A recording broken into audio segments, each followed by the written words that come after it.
नमस्कार किसान भाइयों, राम राम, स्वागत अभिनंदन।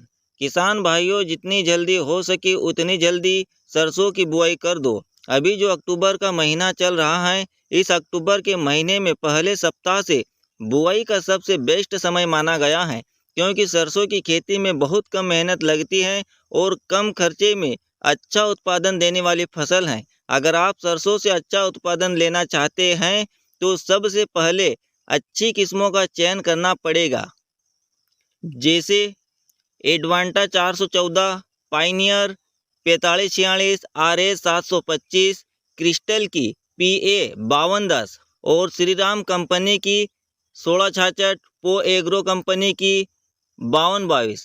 किसान भाई इनमें से किसी एक वैरायटी का चयन करके बुआई कर सकते हैं, या फिर आपने जो अगले साल जिस भी वैरायटी का बीज बोया था उसी सरसों बीज का इस्तेमाल कर सकते हैं।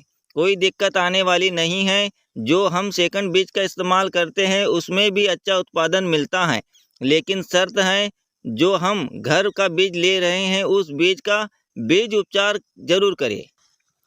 बीज उपचार करने के लिए थीरम दवाई, बाविस्टिन या कार्बेंडाजिम, ये दवाई सबसे बेस्ट है बीज उपचार करने के लिए। अगर बीज उपचार कर लिया तो हमारी सरसों की फसल में इम्यूनिटी पावर बढ़ जाएगी। अगर बीज उपचार नहीं किया तो पौधे के शुरुआती में जड़ गलन की शिकायत देखने को मिलती है। इसके बाद किसान भाइयों, अच्छा उत्पादन लेने के लिए खेत की तैयारी के साथ साथ खाद का बेसल डोज ये बहुत ज़रूरी है। अच्छा उत्पादन लेने के लिए वैसे तो सरसों की खेती बिना खाद के भी अच्छा उत्पादन देती है। अगर किसानों से पूछो 1 एकड़ में कितना हुआ सरसों, तो बताएंगे 5 से 6 क्विंटल। आपके पड़ोसी का सरसों कितना निकला, धीरे से बोलते हैं और कहते हैं 12 क्विंटल 1 एकड़ से। सीधी सी बात है, सरसों की बुआई करते समय आपने कोई सी भी खाद का इस्तेमाल नहीं किया, लेकिन आपके पड़ोसी ने अच्छा उत्पादन लेने के लिए खादों का इस्तेमाल किया है। तो आइए जानते हैं 1 एकड़ में सरसों के खेत में कितना खाद लगेगा। देखो भैया, अगर आपने कल्टीवेटर करवा लिया हो तो अच्छी बात है, नहीं करवाया हो तो जल्दी से कल्टीवेटर करे।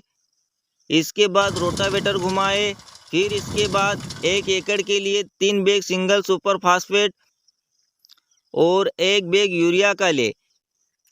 इसके बाद 3 से 4 किलो सल्फर खाद ले। सल्फर खाद बहुत ज़रूरी है सरसों की खेती के लिए। सल्फर का इस्तेमाल करने से तेल की मात्रा बढ़ जाती है और दाने की साइज भी बढ़ जाती है, और सल्फर हमारी फसल को कई बीमारियों से लड़ने की शक्ति प्रदान करता है।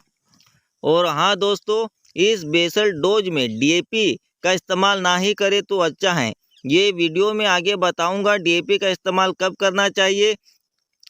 दोस्तों, जब हमारा बेसल डोज तैयार हो जाए, जब ये तीनों अच्छे से मिल जाए तो खेत में छिड़क दे और सरसों की बुआई कर दे। लेकिन बात आती है 1 एकड़ में कितना सरसों बोना चाहिए। किसान भाई, 1 एकड़ खेत में 1 किलो सरसों बुआई के लिए पर्याप्त है। अगर आप सीडील से बुआई करते हैं तो उस समय DAP खाद जरूर ले, वो भी कम मात्रा में। DAP इसलिए दोस्तों, जब हम सरसों की बुआई करते हैं उस समय सरसों के बीज पास पास में ना गिरे और हमारे पौधे का जमाव अच्छे से हो जाए। इसके बाद जब सरसों का पौधा 5 से 7 दिन का होता है उस समय सफ़ेद मच्छर, हरा मच्छर और इल्लियाँ देखने को मिलती हैं। तो ऐसे में आप इमिडा और प्रोफेनो दवाई का इस्तेमाल कर सकते हैं, बहुत ही कम मात्रा में। किसान भाई, अब बात कर लेते हैं सिंचाई की। सरसों में शुरू से आखिरी तक मात्र 3 सिंचाई लगती हैं। पहली सिंचाई 20 से 25 दिन में, दूसरी सिंचाई जब सरसों में अच्छे कल्ले निकल रहे हो उस समय, तीसरी सिंचाई जब छोटी छोटी फलियां बनती हो उस समय तीसरी सिंचाई करनी चाहिए। किसान भाइयों, आपकी जानकारी के लिए बता दूं, 1 एकड़ से सरसों का उत्पादन 7 क्विंटल से 12 क्विंटल तक किसान भाई लेते हैं, लेकिन कोई से किसान भाई 15 से 16 क्विंटल तक 1 एकड़ से उत्पादन ले लेते हैं। तो चलिए किसान भाइयों, आज की इस वीडियो में बस इतना ही। अभी तक आपने लाइक नहीं किया हो तो ज़रूर लाइक करें, और चैनल पर पहली बार आए हो तो सब्सक्राइब करना ना भूलें। मिलते हैं अगली वीडियो में और एक नई जानकारी के साथ। जय जवान जय किसान।